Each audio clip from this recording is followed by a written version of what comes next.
تصور کرتے ہیں. اللہ اکبر. تو ہمارے طلبہ کرام بالخصوص وہ جو مدنی انعامات کے عاملین ہیں، بالخصوص وہ جن کو سبق بڑا یاد رہتا ہے، جو درجے میں پوزیشن لیتے ہیں، اسلامی بہنیں، اسلامی بھائی، طالبات، طلبہ، تو ان کو غور کرنا چاہیے. کہیں ایسا نہ ہو کہ یہ جو اللہ نے وصف دیا ہے اس کی بنا پر ہم اپنے آپ کو دوسروں سے اچھا سمجھنے لگ جائیں، ہم اوروں کو کمتر جاننے لگ جائیں، تو یہ اچھا طریقہ نہیں ہے. اللہ والوں کی سیرت کیا ہے، اللہ والوں کا انداز کیا ہے کہ نیکیاں کرتے ہیں اور اپنے آپ کو گناہ گار سمجھتے ہیں. ایک روایت میں یہ ہے کہ جب آپ سے حضرت عامر رضی اللہ تعالی عنہ سے رونے کی وجہ پوچھی گئی تو کہنے لگے میں دنیا چھوٹنے پر نہیں رو رہا، میں اس لیے رو رہا ہوں کہ گرمیوں میں روزے رکھنے میں مجھ سے کوتاہی ہو گئی، میں اس لیے رو رہا ہوں کہ سردیوں کے راتوں میں اللہ پاک کی عبادت کرنے میں نے کوتاہی کی ہے.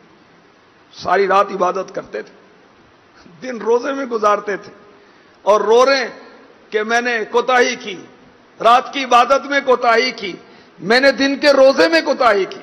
اللہ اکبر. اللہ پاک ہمیں توفیق دے کہ ہم اپنے رب عز و جل کی عبادت بھی کریں اچھی اچھی نیتوں کے ساتھ، اور پھر بھی نفس و شیطان کے پھیر میں نہ آئیں. تو یہ گرمیوں کے روزے رکھنے کے کیسے حریص تھے. اللہ اکبر. اور شوال کا مہینہ چل رہا ہے، اللہ کرے ہم بھی شوال المکرم کے 6 روزے رکھنے میں کامیاب ہو جائیں. مدنی چینل کے ناظرین بھی، فیضان مدینہ سردار آباد کے حاضرین بھی، اور جامعۃ المدینہ للبنین، جامعۃ المدینہ للبنات کے طلباء، طالبات، مدرسین، ناظمین، ناظمات، ہم سب کاش رمضان کے روزے رکھے، اب شوال کے 6 روزے رکھنے میں بھی کامیاب ہو جائیں.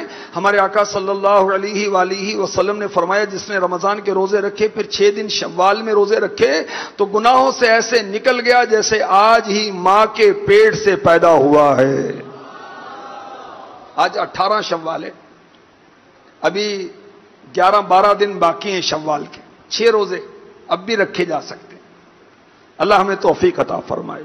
میرے آقا صلی اللہ علیہ وآلہ وسلم نے ارشاد فرمایا جس نے رمضان کے روزے رکھے پھر ان کے بعد 6 دن شوال میں رکھے تو ایسا ہے جیسے اس نے دہر کا یعنی عمر بھر کے لیے روزہ رکھا. اللہ ہمیں نصیب فرمائے. حضرت عامر بن قیس رحمۃ اللہ تعالی علیہ کا ذکر خیر ہم سن رہے ہیں. آپ بہت بڑے عبادت گزار تھے. روزانہ کتنی رکعتیں پڑھتے تھے پتہ؟ 1000 نوافل پڑھتے تھے. 1000. استغفر اللہ. ہم میں سے کتنے جو سنت قبلیہ چھوڑ دیتے ہیں، سنت بعدیہ، نوافل بعدیہ چھوڑ دیتے ہیں کہ نفل ہے. یہ 1000 نوافل ڈیلی پڑھتے تھے. اور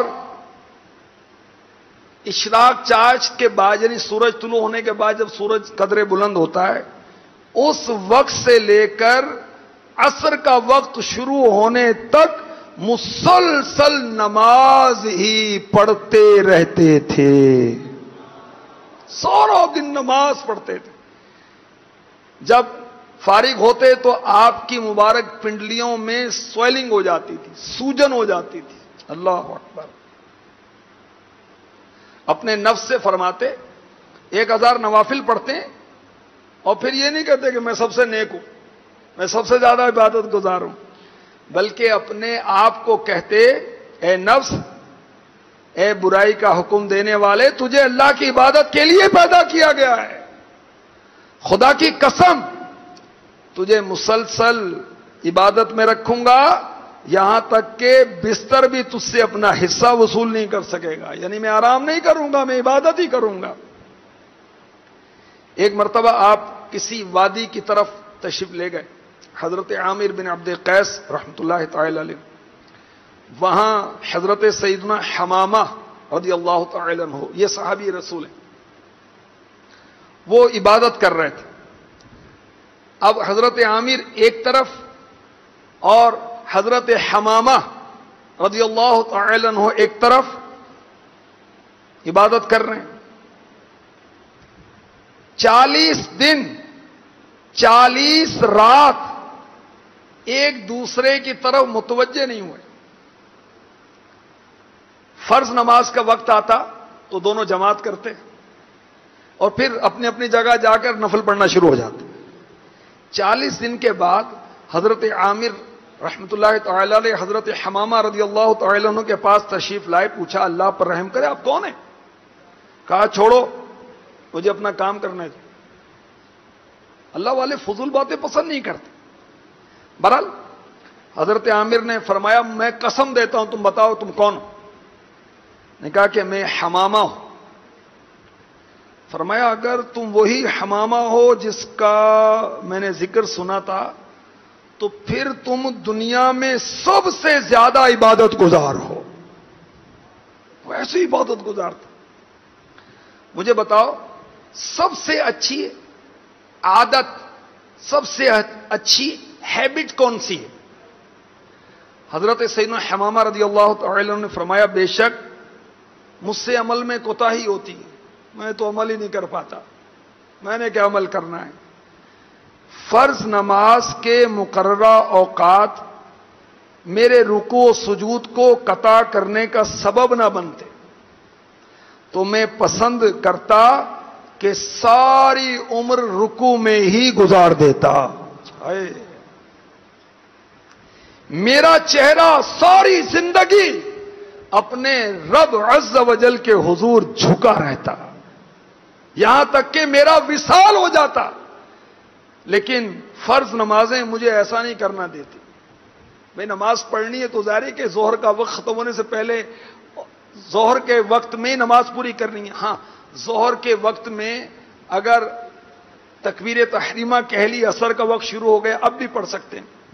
تو یہ بزرگ فرما رہے ہیں حضرت عامر حضرت حمامہ رضی اللہ تعالی عنہ کہ فرض نمازوں کے اوقات مقرر ہیں، اگر یہ نہ ہوتا تو میں ساری زندگی رکوع میں سجدے میں ہی گزار دیتا۔ یہ کہنے کے بعد کہا اللہ پر رحم کرے آپ کون ہیں؟ نے کہا کہ میں عامر بن عبد قیس ہوں۔ کہنا آپ وہی عامر ہیں جن کے بارے میں نے سنا، آپ تو بہت بڑے عبادت گزار ہیں، مجھے آپ بتائیں کہ سب سے اچھی عادت کون سی ہے؟ حضرت عامر رحمت اللہ تعالی علیہ نے کہا میرا عمل کیا ہے، میرے عمل میں تو کوتاہی ہوتی ہے، لیکن اللہ کی عظمت اور اللہ کے جلال کی وجہ سے الحمدللہ میں کسی سے ڈرتا نہیں ہوں۔ پھر فرمایا کہ ایک مرتبہ جنگلی درندوں نے مجھے گھیر لیا، جو کاٹ کھانے والے درندے ہوتے جیسے بھیڑیا، چیتا، شیر وغیرہ، کوئی درندے تھے، مجھے گھیر لیا اور ایک درندہ میری پشت پر جھپٹا اور اپنے پنجے میرے کندھے پر گاڑ دیے۔ جب اس درندے نے ایسا کیا تو میں الحمدللہ قرآن پاک کی تلاوت کر رہا تھا۔ وہ کیا تلاوت کر رہے تھے، کیا آیت پڑھ رہے تھے؟ ذَلِكَ يَوْمٌ مَّجْمُوعٌ لَّهُ النَّاسُ وَذَلِكَ يَوْمٌ مَّشْهُودٌ۔ پارہ 12 سورہ ہود آیت نمبر 103۔ وہ دن جس میں سب لوگ اکٹھے ہوں گے، وہ دن حاضری کا دن۔ اب غور کریں اللہ والوں کی شان ہے کہ درندہ حملہ کر رہا ہے، اپنے پنجے گاڑ رہا ہے، ان کو قیامت کی یاد آ رہی ہے۔ یہ قرآن پاک کی آیت پڑھ رہے ہیں جس میں آخرت کی یاد ہے۔ فرماتے ہیں کہ درندے نے دیکھا کہ میں تو پرواہ نہیں کر رہا، وہ مجھے چھوڑ کر چلا گیا۔ حضرت حمامہ رضی اللہ تعالی عنہ نے کہا اے عامر وہ کون سی چیز ہے جو ہلاک کر دیتی ہے؟ فرمایا مجھے اللہ سے حیا آتی ہے کہ اللہ کے سوا کسی کا خوف کھاؤں۔ اب حضرت حمامہ رضی اللہ تعالی عنہ جو صحابی رسول تھے ان کا سنیں۔ انہوں نے فرمایا اگر اللہ عز و جل ہمیں پیٹ کی آزمائش میں مبتلا نہ فرماتا تو میرا رب مجھے ہر وقت رکوع اور سجدے میں ہی پاتا. اب ہم کھاتے ہیں تو قضاء حاجت بھی پیش آتی ہے, وضو کرنا پڑتا ہے. اگر یہ معاملہ نہ ہوتا تو میں ہر وقت اپنے رب کی بارگاہ میں جھکا ہی رہتا. حضرت حمامہ رضی اللہ تعالی عنہ یہ روزانہ کتنے نوافل پڑھتے تھے؟ 800. اللہ اکبر. پھر فرماتے بے شک مجھ سے عبادت میں کوتاہی ہوتی ہے اور آپ اپنے نفس پر بہت زیادہ عتاب کیا کرتے تھے. اللہ والوں کی شانیں دیکھیں. ایک بزرگ 1000 نوافل پڑھتے ہیں روز, دوسرے بزرگ روزانہ 800 نوافل پڑھتے ہیں. ہم کتنا پڑھتے ہیں؟ جامعۃ المدینہ کے طلباء, جامعۃ المدینہ للبنات کی طالبات اور مدنی چینل کے ناظرین اور حاضرین غور کریں, میں بھی غور کروں. ہم اشراق کی نماز پڑھتے ہیں جس پر حج و عمرے کا ثواب ہے.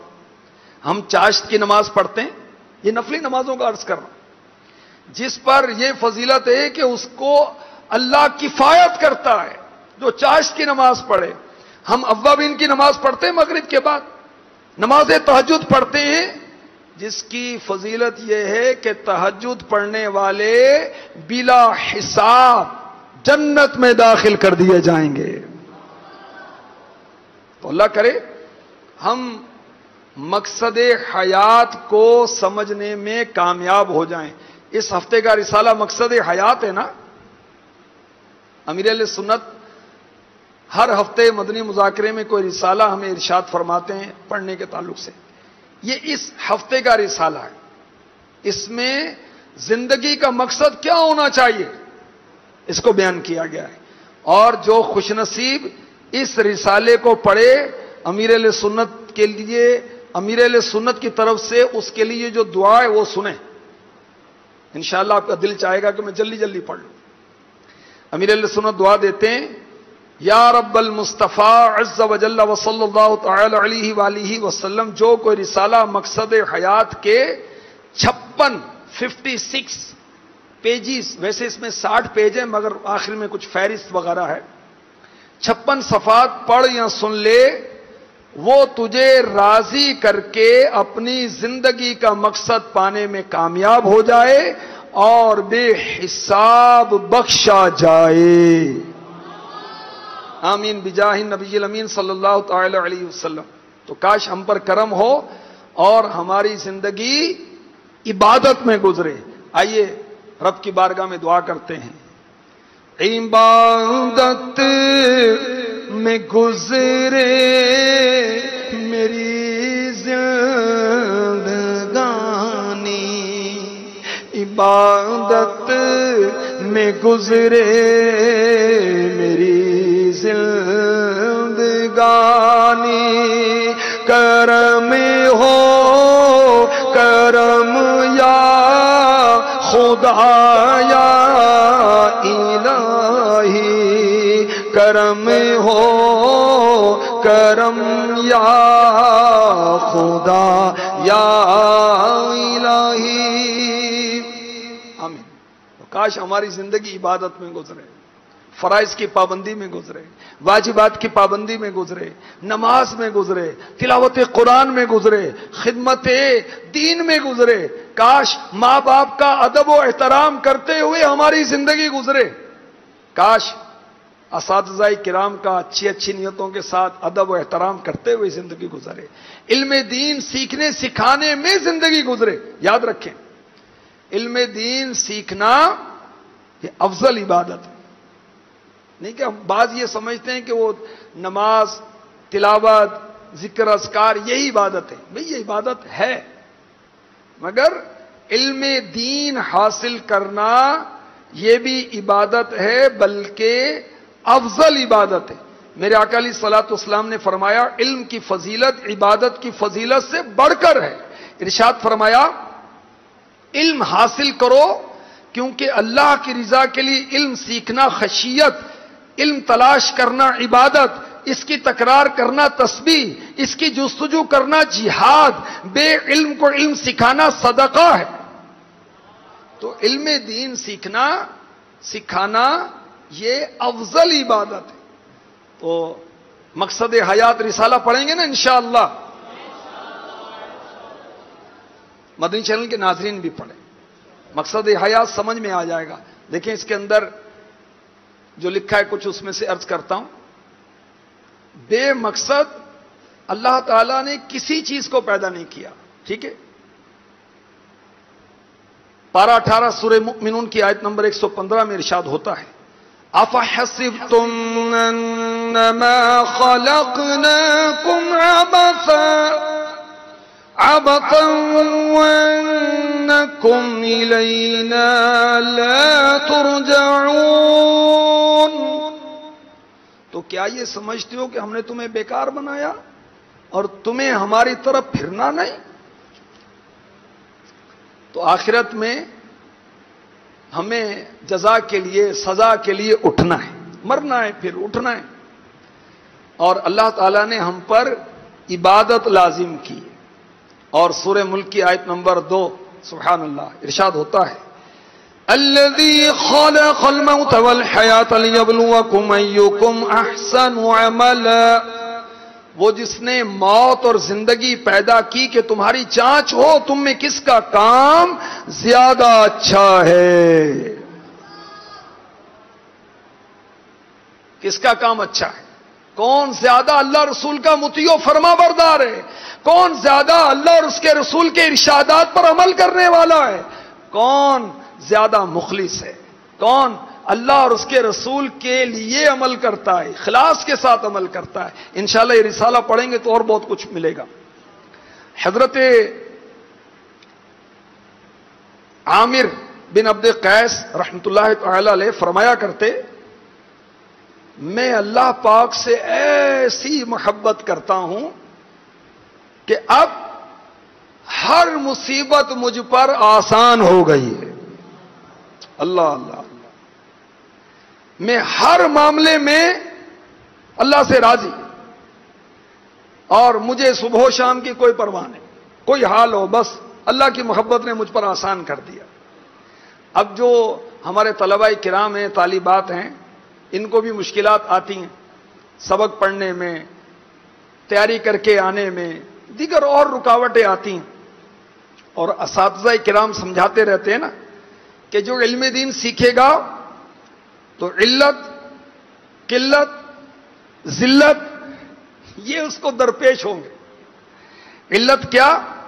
بیمار ہو گیا، پریشانی ہو گئی، کسی شہر سے آیا، ابھی شہر کا پانی موافق نہیں آتا، قبض لگ گئی، موشن لگ گئے، کھانا پسند نہیں آ رہا۔ تو اولاً یہ آتا ہے، جو ہمارے اولیاء کے طلباء کرام ہیں یا طالبات ہیں، تو شروع میں پریشانی آتی ہے۔ ایک مفتی صاحب کا میں نے مدنی چینل پر سنا، وہ فرما رہے تھے کہ جب میں آیا تو گھر میں ہم پتلی روٹی کھاتے تھے، جب جامعہ میں آئے تو موٹی روٹی کھانے کو ملی تو میرا پیٹ ڈسٹرب ہو گیا، مگر آہستہ آہستہ دل کو بھی آرام ہو ہی جائے گا، ہو جاتا ہے آرام۔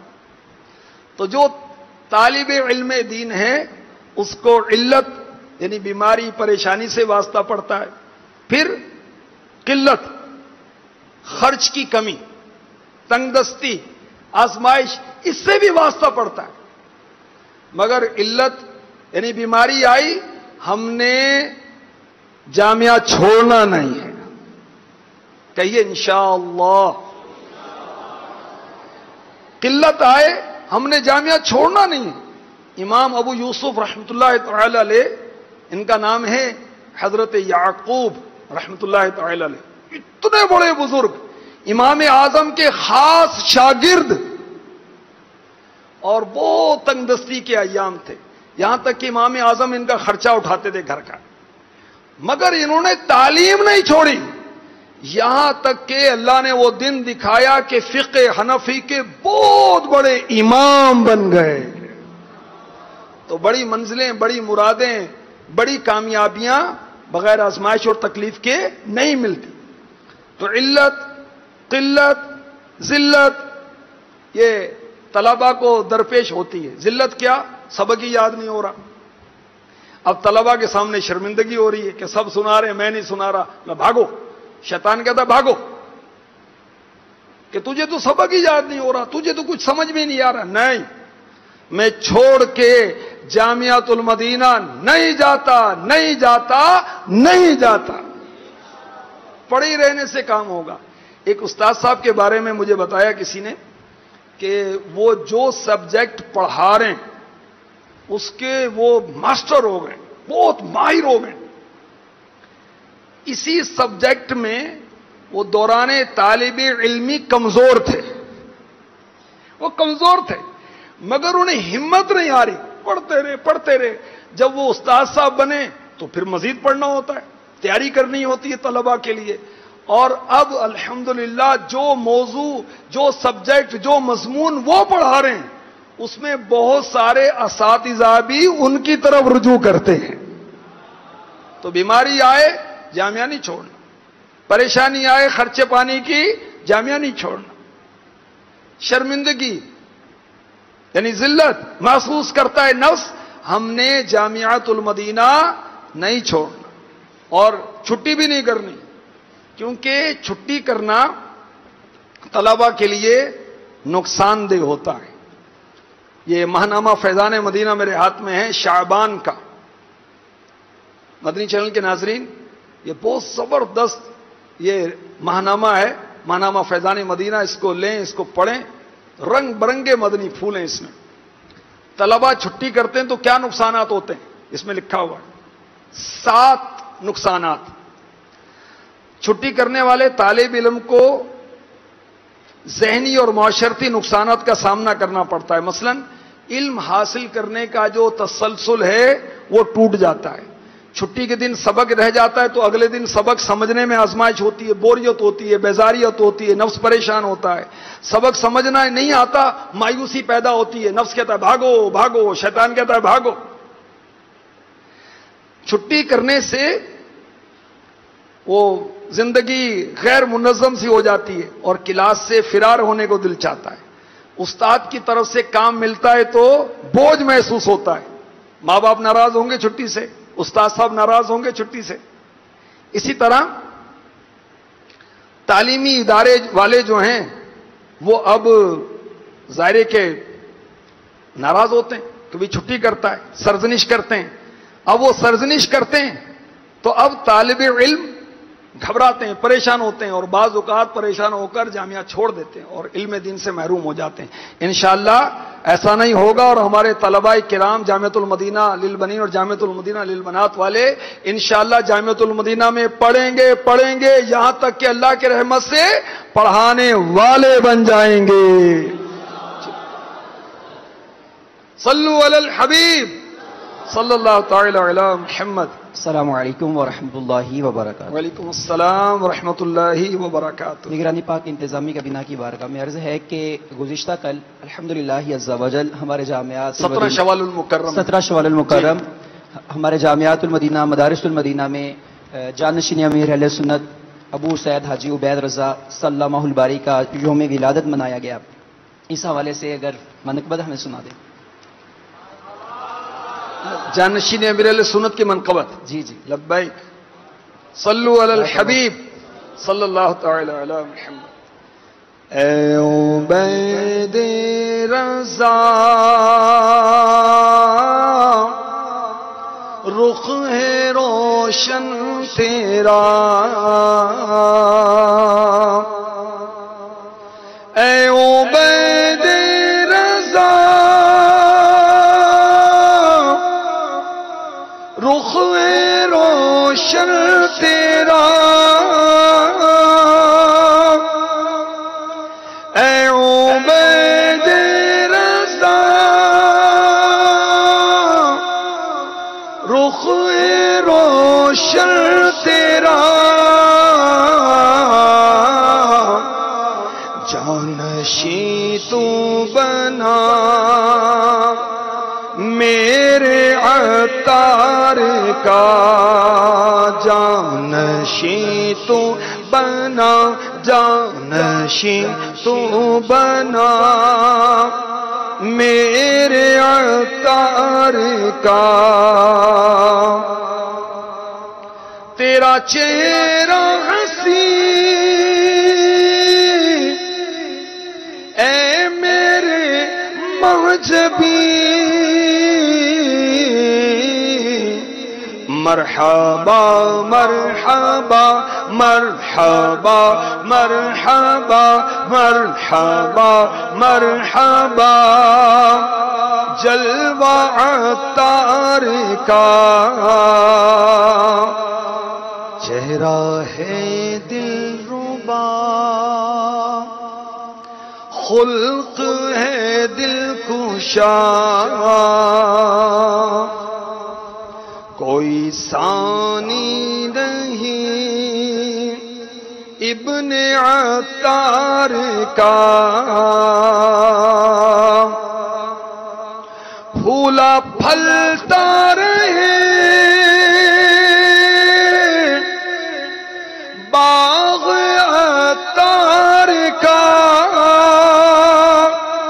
بتو پھیلے رضا بتو پھیلے رضا بتو پھیلے رضا، میرے مولا صدا اے عبید رضا، رخ ہے روشن تیرا، بولے بالا رہے رخ اجالا رہے، ابن عطار کا ابن عطار کا، کھیل بگڑا میرا حق سے کیجے دعا، بتو پھیلے ضیا بتو پھیلے رضا، عاشق مصطفیٰ شیدائے اولیاء، حب دنیا مٹا دل میرا جگمگا، میں ہوں منگتا تیرا منگتا عطار کا، کیسا مرشد میرا کیسا مرشد میرا کیسا مرشد میرا کیسا مرشد میرا، سب کہو مرحبا سب کہو مرحبا سب کہو مرحبا سب کہو مرحبا سب کہو مرحبا سب کہو مرحبا۔